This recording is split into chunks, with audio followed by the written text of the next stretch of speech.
मैं आपको अभी हमने टॉपिक स्टार्ट किया, मैं अलग टॉपिक ही लेके चल रहा हूँ क्लास से अलग। क्यों? क्योंकि हम ऐसे हर एक चैप्टर का एक नया टॉपिक कुछ हम अलग लेके चलते हैं, है ना।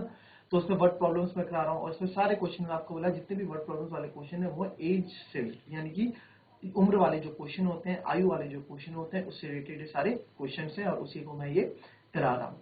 तो आपके लिए ये भी फायदेमंद है। क्यों फायदेमंद है? क्योंकि आपको वर्ड प्रॉब्लम्स वाले क्वेश्चन से डील करना आ जाएगा, कैसे हम क्वेश्चंस को एक समीकरण में बदलते हैं या फिर हम उसको सॉल्व करते हैं। और इंपॉर्टेंट क्वेश्चन है बच्चों, ये आगे आने वाले वक्त में आपके लिए काफी काम आएंगे। तो अभी से आप इसको स्ट्रॉन्ग बना के चलोगे तो आपके लिए अच्छा है। तो अपनी क्लास शुरू करने से पहले हमेशा की तरह थॉट ऑफ द डे लेके चलेंगे। तो आज का थॉट ऑफ द डे है बच्चों, खुद की तरक्की में इतना वक्त लगा दो, खुद की तरक्की में इतना वक्त लगा दो कि किसी दूसरे की बुराई करने का वक्त ही ना मिले। जी हाँ, आप अपनी तरक्की में ही इतना समय बिता दो बच्चों, अपनी तरक्की में ही इतना वक्त लगा दो कि आपको दूसरे की बुराई, दूसरे की बीचिंग करने का टाइम ना मिले कि अरे यार वो ये कर रहा है, वो ऐसे पढ़ रहा है, उसने आज ये किया, उसने आज ये लिया। अरे वो उसने किया ना, आपने क्या किया? आपने खुद क्या किया, है ना। आपने अपने लिए क्या किया? वो दूसरा तो कर रहा है, आप उसकी बीचिंग कर रहे हो। वो अगर अच्छा भी कर रहा है तो भी आप अरे वो उसने ऐसे कर लिया, उसको उसने तो इतने पैसे कमा लिए, या तो फिर उसने इतना कर लिया, वो तो अपने लिए ये ले आया। आपको आप अपनी तरक्की के लिए देखो, आप अपने लिए क्या कर रहे हो। दूसरों की बात करके क्या होगा? कुछ नहीं होगा, थोड़ी देर के लिए आप अपना मन खुश कर दोगे, बट लॉस आपका ही। तो चलिए बच्चों अपनी क्लास शुरू करते हैं और चलते हैं स्मार्ट बोर्ड की तरफ। चलो, मैं आपको आज क्वेश्चन दूंगा, कल कुछ क्वेश्चन दिए थे जैसे परसेंटेज ऑफ अनुराज वाला, है ना। इसी के उस पर मैं आपको एक क्वेश्चन दूंगा।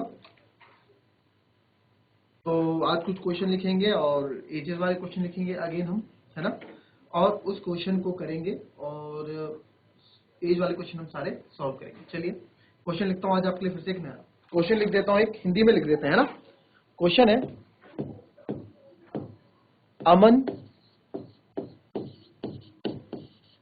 की आयु, अमन की आयु उसके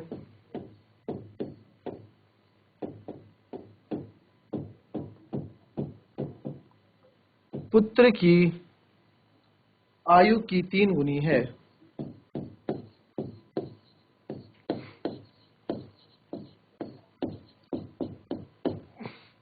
पुत्र की आयु के 3 गुनी है। 10 वर्ष पहले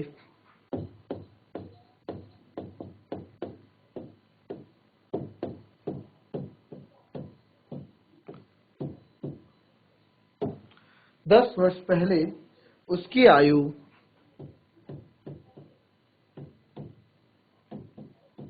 पुत्र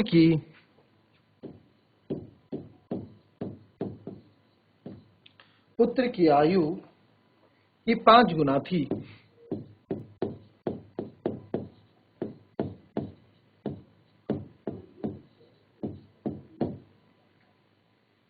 दोनों की वर्तमान आयु ज्ञात करें।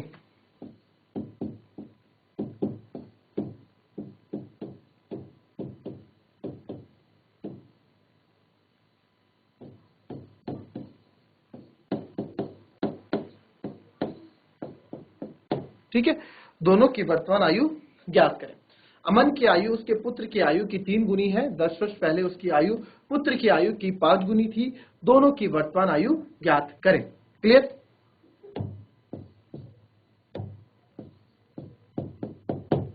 चलिए करें इस क्वेश्चन को। कैसे आप करेंगे? देखो बहुत सिंपल सा क्वेश्चन है और इससे पहले कुछ नहीं है। इसमें आपको क्वेश्चन, सिंपल सा क्वेश्चन दिया गया, इसका आंसर आपको निकालना है। फटाफट इसको सॉल्व करें, फटाफट।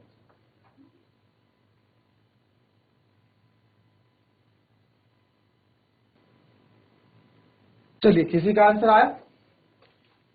अगर हिंदी में, इंग्लिश में इस क्वेश्चन को मैं डिक्टेट करूं तो क्वेश्चन कुछ इस प्रकार से है। अमन्स as is 3 times his son's age. 10 years ago he was 5 times his son's age. Find their present ages. Find their present ages. फटाफट करें इस क्वेश्चन को।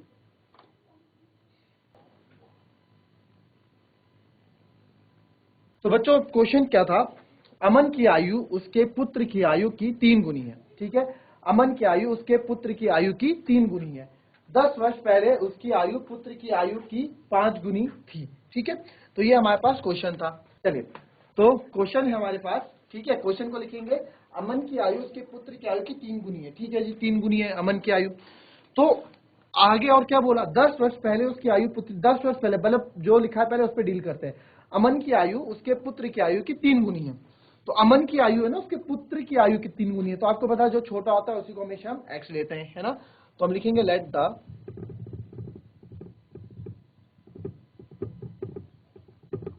प्रेजेंट एज ऑफ अमन सन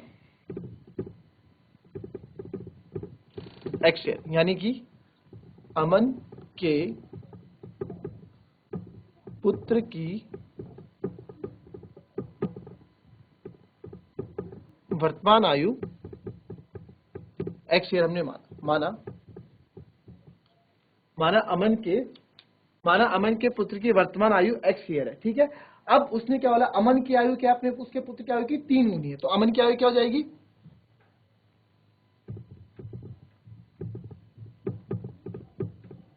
अमन की आयु हो जाएगी बच्चों 3x ईयर। क्योंकि भाई 3 गुनी है, 3 गुनी है, ठीक है। तो 3 गुनी को हमने कर दिया 3x ईयर। क्लियर। अब चलते हैं आगे। 10 वर्ष पहले, रुक जाते हैं हम यहाँ पे। हमने आपको हमेशा 10 वर्ष पहले, 10 वर्ष बाद, जब भी जब इस तरह के क्वेश्चन आते हैं तो हम वहां पे रुक जाते हैं और हम उस 10 वर्ष पहले हम चले जाते हैं। तो यानी कि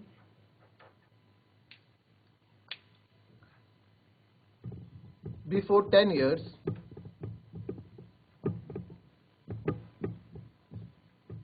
their ages will be, यानी कि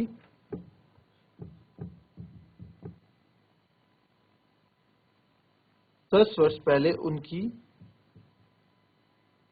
आयु क्या थी, अमन के पुत्र की आयु, या फिर अमन सन्स एज क्या थी, अमन की सन की एज क्या थी बच्चों, बेटे की एज। अभी x साल का है, अगर मैं अभी 30 साल का हूं तो 10 साल पहले मैं कितने का रहूंगा, 30 माइनस 10 यानी कि 20 साल का रहा हूंगा। तो वैसे अमन का सन अगर x ईयर का तो 10 साल पहले x माइनस 10 ईयर का रहा होगा, ठीक है। वैसे ही अमन एज अगर अभी वो 3x ईयर का है तो 10 साल पहले 3x माइनस 10 ईयर का रहा होगा। क्लियर, ये भी क्लियर होगी। अब पढ़ते हैं आगे।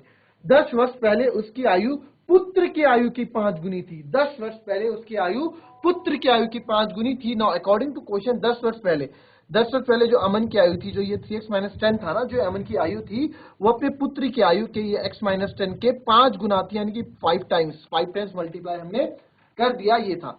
तो बताओ दोनों की वर्तमान आयु ज्ञात करो। तो बस इसको यहां सॉल्व कर लेंगे हम। 5x माइनस 50, तो ये 5x से आ जाएगा और माइनस 50 इधर माइनस का 10 है, इधर आके प्लस का 10 हो जाएगा। तो ये आएगा minus 2x, minus plus minus, minus का साइन बढ़ाए तो माइनस 40। तो यहां से आप देखोगे माइनस से माइनस कैंसिल हो गया, x की वैल्यू आ जाएगी 40/2 यानी कि 20। x की वैल्यू क्या आ गई मेरी, 20 आ गई, ठीक है। x की वैल्यू हमारी 20 आ गई। बोला कि दोनों की वर्तमान आयु ज्ञात करें। अब तो कुछ नहीं है, देयरफॉर प्रेजेंट एज ऑफ अमन की प्रेजेंट एज क्या है, अमन की प्रेजेंट एज थी 3x और x मेरा आया अभी 20, यानी कि 60 साल का तो हो गया अमन है। और अमन सन का, अमन के सन की एज कितनी आएगी, x ईयर, x कितना है 20, यानी कि 20 साल के हो गए ये और 60 साल के हो गए ये। Clear.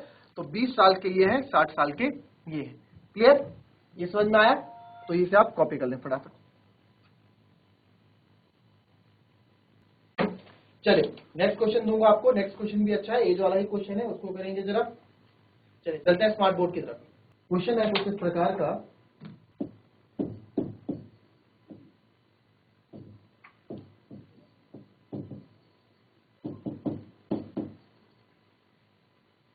grandfather is 10 times older than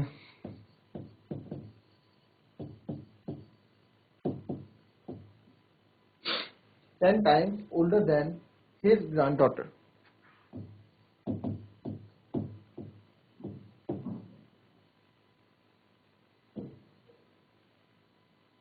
His granddaughter, he is also 54 years older than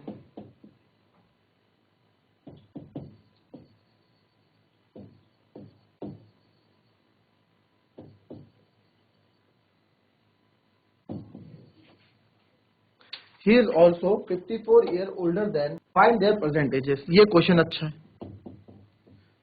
करो इस क्वेश्चन को थोड़ा कॉपी करो, फिर थोड़ा ट्राई करो। मैं हिंदी में भी इसका अनुवाद करता हूँ अभी। फाइंड देयर परसेंटेजेस, फटाफट। क्वेश्चन हिंदी में अनुवाद करता हूं मैं आपको भी। दादाजी की आयु, उसके पुत्र की आयु, दादाजी की आयु, दादाजी की आयु अपनी पौत्री की आयु की, अपनी पौत्री की आयु की 10 गुनी है। यदि उनकी आयु, यदि उनकी आयु, यदि उनकी आयु पौत्री की आयु से, पौत्री की आयु से 54 वर्ष अधिक है, 54 वर्ष अधिक है, तो उन दोनों की आयु ज्ञात करें, तो उन दोनों की आयु ज्ञात करें। चलिए फटाफट, चलिए किसी का आंसर आया तो आंसर, अपना आंसर दे दें चैट के माध्यम से फटाफट। चलिए देखेंगे इस क्वेश्चन को, आप समझो। दो इसमें इक्वेशन, दो तरीके की आपकी इसमें इक्वेशन मिलेंगे, दोनों को आपको इक्वेट करके आंसर निकालना है। ये हिंट मैंने आपको इसमें दे दी। चलिए अब क्या बोला कि ग्रैंडफादर है वो 10 टाइम ईयर ओल्डर देन है अपनी ग्रैंड डॉटर से, यानी अपनी पोती से।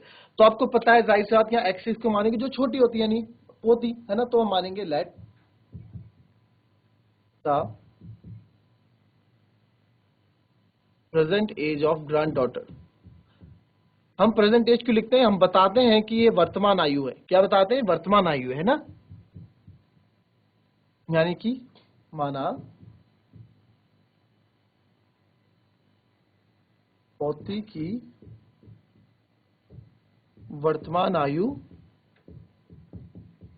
x वर्ष है, ठीक है। ये हो गया। अब क्वेश्चन में ये भी बोला है कि जो उसके दादाजी हैं वो है 10 टाइम्स ईयर ओल्डर देन, है ना। तो फिर प्रेजेंट एज ऑफ क्या हो जाएगी?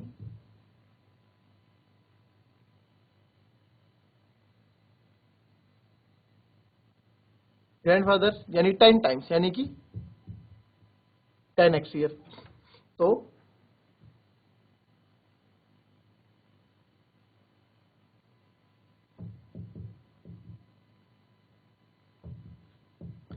अपने इससे पोत्री से 10 गुना है, 10x ईयर होगी, ठीक है जी। अब आगे बढ़े हम क्वेश्चन में। He is also 54 years older than her, यानी कि वो और दूसरी तरीके से बोला जाए तो 54 साल बड़े भी हैं उससे, दूसरी कंडीशन। तो यानी कि ग्रैंडफादर की also, also present age of grandfather x plus 54 year, यानी कि उससे कितना है? 54 साल बड़े हैं, तो x प्लस 54 ईयर हो गया। ये भी ठीक है जी, ग्रैंडफादर से x प्लस 54 ईयर, ये भी बोला। प्रेजेंट एज ऑफ क्यों? 54 साल बड़े हैं किससे? अपनी पौत्री से, यानी x से कितना है? 54 साल बड़े हैं। ये भी हो गई जी बात। नाउ अब बोला कि भाई इनकी दोनों की वर्तमान आयु बताओ। अब हमारे पास केवल इतनी डिटेल है, हमारे पास ये नहीं है कि ये इतना गुना है या 10 वर्ष बाद इतना हो जाता है, 5 वर्ष पहले इतने थे, ऐसा कुछ नहीं है। तो अब कैसे निकालेंगे सर? अब यहाँ पे हम क्या देखेंगे बच्चों कि यार ये देखो ना, ये भी हमारी क्या है? एज ऑफ ग्रैंडफादर है, और ये भी हमारी एज ऑफ ग्रैंडफादर है। बस दोनों को बताने का तरीका अलग है, बट उम्र तो समान है। अगर दादाजी 80 साल के हैं तो मैं ये भी कह सकता हूं कि वो मेरे से, फॉर एग्जाम्पल मैं क्या हूं, मैं उनको ये भी कह सकता हूं, मैं 20 साल का हूं तो मैं कह सकता हूं मेरे दादाजी में से 4 गुना बड़े हैं। तो मैं 20 का हूं तो 20 इंटू 4 80। मैं ये भी कह सकता हूं कि मेरे दादाजी में से 60 साल बड़े हैं, 20 प्लस 7 80, दोनों चीज यानी 80 ही है ना, है तो दादाजी की उम्र ना। तो इन दोनों को मैं इक्वल रख सकता हूं, क्योंकि both is age of grandfather. x plus 54 10x के बराबर है, बिल्कुल है कि नहीं जी? है। तो उसको क्या, ये उधर चले जाएगा, तो 10x minus x 9x equals to 54, तो 9 6 54। तो x की वैल्यू क्या आ गई? x की वैल्यू आ गई बच्चों 6। ये हो गया, ये बस इस क्वेश्चन में था। अब हमें क्या निकालना है? हमें दोनों की परसेंटेज निकालनी है, तो निकाल दो दोनों की परसेंटेज। सॉरी,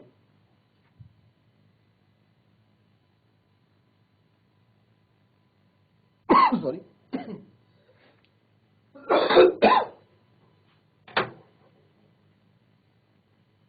तो therefore present age of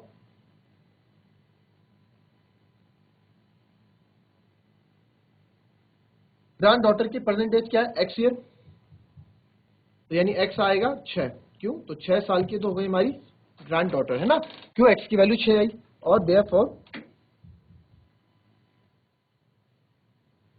present age of grandfather 10x, यानी कि 10 इंटू 6 यानी कि हो गए 60 ईयर। ठीक है, तो ये आ गया 60 साल। अब आप देखो दूसरे में डाल के देखोगे यहां से भी 60 साल ही निकलेगा। x प्लस 54 करोगे तो x का 6 प्लस 54 आपका 60 ही आता है, तो दोनों से आप देखोगे 60 साल ही आएगा, है ना, दोनों से, यानी उम्र तो हमारी सेम ही है, तो दोनों से 60 साल ही आंसर आएगा। ठीक है, कॉपी कर लीजिए इसको। तो इसमें तो कोई दिक्कत नहीं आनी चाहिए, अच्छा क्वेश्चन ये था, है ना। नाउ एक क्वेश्चन देते हैं आपको जरा समीकरण का, कि आप लोग इस क्वेश्चन को कितना अच्छे से कर पाते हैं, वो क्वेश्चन भी आपको एक मैं दे देता हूं रिवीजन के तौर पर।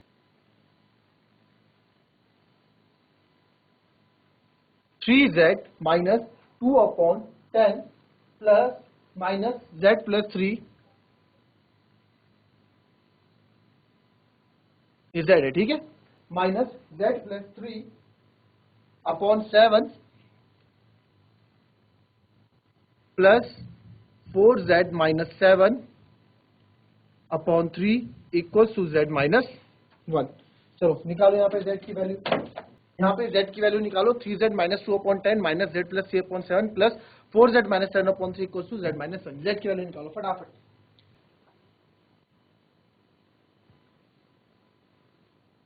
चलिए कुछ भी नहीं है इस क्वेश्चन में, देखो कैसे करेंगे आपको पता है, इस 10 7 3 का एलसीएम ले लेंगे हम।